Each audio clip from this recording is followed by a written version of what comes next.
Eu puxei um imóvel em que eu pretendo arrematar.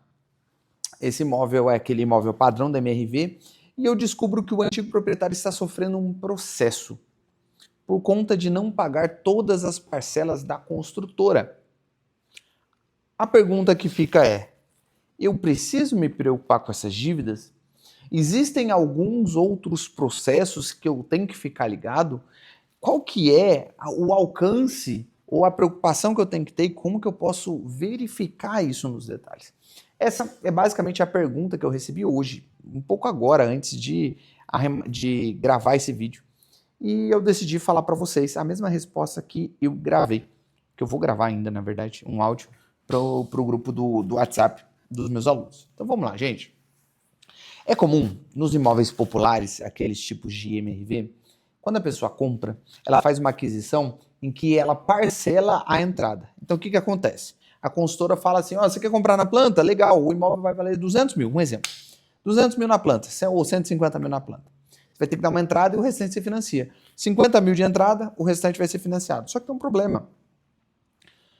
A entrada, ele parcela.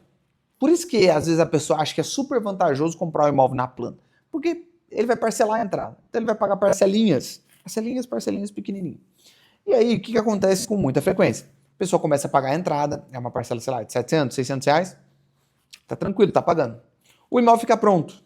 Aí passa a ter que pagar agora também o financiamento. Porque o financiamento, quando ficar pronto o imóvel, tem o habite, aí o financiamento paga. Legal. Agora com o financiamento, ele tem que pagar os 600 reais da construtora, mais uns 800 reais de financiamento, já deu 1.400. E agora tem que pagar o condomínio também. 1.600 reais ele paga o todo para ter esse imóvel. Não estou nem dizendo se é ruim ou é bom, não é o objetivo do vídeo. Mas muitas vezes ele não consegue. Porque às vezes o cara recebe, sei lá, 2.500, 3 mil reais. Às vezes ele não consegue arcar com esse custo. E ele acaba perdendo o imóvel. Ele perde o imóvel vai no leilão da Caixa, por quê? Porque ele parou de pagar o financiamento do imóvel, certo? Legal. Só que ele parou de pagar também a construtora. E agora? A construtora vai processar ele. Depois de um tempo de tanto cobrar, a construtora vai processar. E aí, o que ela vai fazer? Cara, se o cara não pagar, o que a construtora vai fazer é que no processo vai tentar fazer uma possível penhora, coisa assim. Mas a pergunta que um aluno meu perguntou é: isso é preocupante ou não? Então vamos do princípio, do básico que eu falo para todos os meus alunos, que eu ensino ele do beabá. Inclusive, se você quer ser meu aluno, receber áudios das suas dúvidas, cara, as suas dúvidas você respondia no áudio, num grupo de WhatsApp, para você não ter nenhuma dúvida. Aprender a arrematar imóvel de leilão da Caixa em 3 horas, pagar o valor menor, cara, não, acho que não existe pizza desse preço. Cara, Jornada do Arrematante, tá o link na descrição. Beleza? Então o que eu ensino para eles? Uma coisa importante. A única responsabilidade que um arrematante tem em qualquer leilão são as dívidas conhecidas como propter rem. Esse é um nome difícil para dívidas que acompanham o imóvel, que elas existem pelo simples fato de existir um imóvel. Vou te dar um exemplo. Quando você precisa pagar, você constrói uma casa, a prefeitura começa a cobrar uma coisa chamada IPTU. O IPTU existe só por conta do imóvel existir.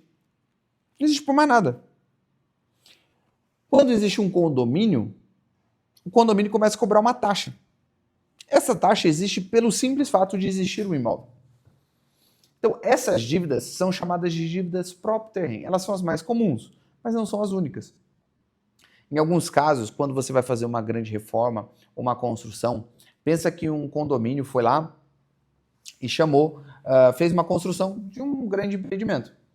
Essa construção teve trabalhadores lá. Digamos que não foi pago o INSS daquele trabalhador. Esse INSS da construção pode se tornar, sim, uma dívida própria terreno. Existem imóveis que ficam na beira de lago, na beira de rios, na beira do mar. Esse tipo de imóvel tem um negócio chamado foro, ou a taxa de marinha lá que você tem que pagar. Essa dívida também é próprio terreno. Então você só pode herdar dívidas que acompanham o imóvel por ele existir. Aí você pode argumentar, pô, Edu, mas a entrada que o cara pagou para a construtora só existiu porque existiu o imóvel, sim, mas foi um contrato em que eles fizeram. Você pode também querer comprar um monte de imóvel planejado só porque existiu o imóvel, mas ele não é uma dívida que é do imóvel, é uma dívida que é da pessoa. Então, existem as dívidas que são da pessoa, do CPF, e as dívidas do imóvel. As pessoas confundem muito isso, porque, por exemplo, água, luz, internet, gás, não são dívidas do imóvel, são dívidas da pessoa. É atrelada a um CPF, pura e simplesmente. Agora você pega ali o condomínio, apesar de ter um CPF ali de quem o condomínio vai cobrar depois, ele é atrelado à unidade. O IPTU, apesar de existir um CPF ali de alguém que vai pagar e que pode ser processado pela falta de pagamento, a verdade é que está atrelado a uma inscrição. O imóvel está atrelado à prefeitura através de uma inscrição. Então, sabe diferenciar essas duas dívidas. E a única que um arrematante pode ser responsável por pagar é isso. E por incrível que pareça, isso gera muitas dúvidas. Então, sim, a resposta para isso é: você não tem que se preocupar. Ou melhor, não, né? Você não tem que se preocupar com isso, com esses débitos, caso você vá arrematar um imóvel. Independente de qual valor seja. E isso serve também se você está pensando no leilão judicial. Às vezes você está falando assim, pô, isso eu já sei, mas no leilão judicial eu vi lá, a gente está querendo arrematar um imóvel de 500 mil reais. Por exemplo, tem um cliente que a gente está para arrematar um imóvel de 500 mil reais. Na verdade, o imóvel vale quase 1 milhão, a gente está, o lance mínimo hoje está em 500 mil. Esse imóvel, ele foi a dívida, ou melhor, foi a leilão, por conta de condomínio.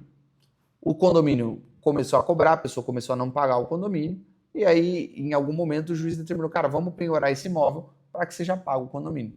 A dívida de condomínio é até que barata, 300 mil reais. Vai ser sanada. Mas a pessoa também tem outras dívidas. Ela tem, por exemplo, uma dívida de, como que é o nome? Trabalhista. De uma empresa que ela não pagou. Essa dívida não é responsabilidade de quem arrematou o imóvel.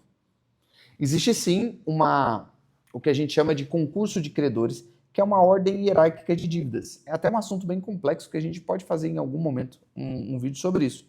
Mas as pessoas costumeiramente falam, nossa, mas essas dívidas trabalhistas não têm preferência no pagamento caso vá a um leilão? Sim, desde que esses débitos sejam creditados. Então, por exemplo, tem um imóvel sendo leiloado aqui neste momento, por conta de condomínio. Se a pessoa que está com um salário atrasado descobrir isso, ela pode entrar no processo e solicitar, olha só, seu juiz, essa mesma pessoa está me devendo também. Então ela pode pedir como se fosse um crédito, uma parte daquele dinheiro que for recebido pelo leilão, ela receber. Isso pode. E essa pessoa, se ela entrar, ela tem preferência pelo condomínio. Mas ela não tem que receber um dinheiro seu, caso não seja o suficiente. Vamos fazer essa conta? Estamos para arrematar por 500 mil reais. 300 mil de condomínio. Eu não sei exatamente qual que é a dívida trabalhista, mas vamos supor que, por hipótese, a pessoa esteja devendo 300 mil de trabalho, 200 mil de trabalhista. Essa sobra de 500 que eu vou pagar, paguei 300 de condomínio, 200 mil vai pagar essa dívida trabalhista. Pô, mas e se fosse mais? Se fosse 300, os 500 ia primeiro para essa dívida trabalhista, ia sobrar 200 de crédito. Esses 200 ia para pagar o condomínio. Mas e os 100 mil que falta? Aí o edital vai dizer se eu sou responsável pelo restante, caso deva, ou não. Se for o que for, já era. Isso pode acontecer. Mas entenda que, independente do que aconteça, você, arrematante, não é responsável pela dívida de outra pessoa. A menos que essa dívida seja PTU, seja condomínio. Ou alguma dívida própria terreno, que seja o foro, por exemplo. Fica muito atento a isso, muita gente cai. Cara, eu vejo todos os dias as pessoas falando, nossa, a Caixa tá cobrando tal coisa. Eu tenho um caso de um cliente de assessoria, inclusive, que ele foi cobrado de um ISS que não faz sentido. Então, a prefeitura, pensa assim, ó, a pessoa vendeu um imóvel, ela tinha um imóvel lá. Aí ela foi vender financiado. Ela quitou todos os débitos, inclusive todos os débitos existentes para poder financiar. Vendeu financiado. Essa pessoa que financiou perdeu o imóvel para a Caixa. Um cliente nosso arrematou esse imóvel. A gente fez toda a análise do imóvel e estava tudo ok. zero problema de dívida. A pessoa arrematou bonito. Aí agora a prefeitura está cobrando, eu acho que 15 mil reais de uma dívida de ISS do antigo proprietário. Só que antes dele ter comprado financiado. Só que é uma dívida que não é próprio terreno. A gente foi alegar na prefeitura que, cara, isso não faz sentido o que você está falando. Você está cobrando uma coisa que não é do meu cliente. Cobre da antiga pessoa. É bem simples isso. Você só é responsável. E às vezes, pela falta de informação das pessoas, as pessoas acabam pagando. Eu já vi gente pagando conta de água, conta de luz do antigo proprietário. Você não precisa. Fechado? Espero que esse vídeo tenha te ajudado. Cara, entra nesse mundo de leilão que é bom demais. Se você quiser ajuda, você pode entrar para a jornada do arrematante ou nos contratar para algum serviço. Vai ser um prazer te ajudar. Fechado? Nos vemos no próximo vídeo. Aquele abraço. Valeu!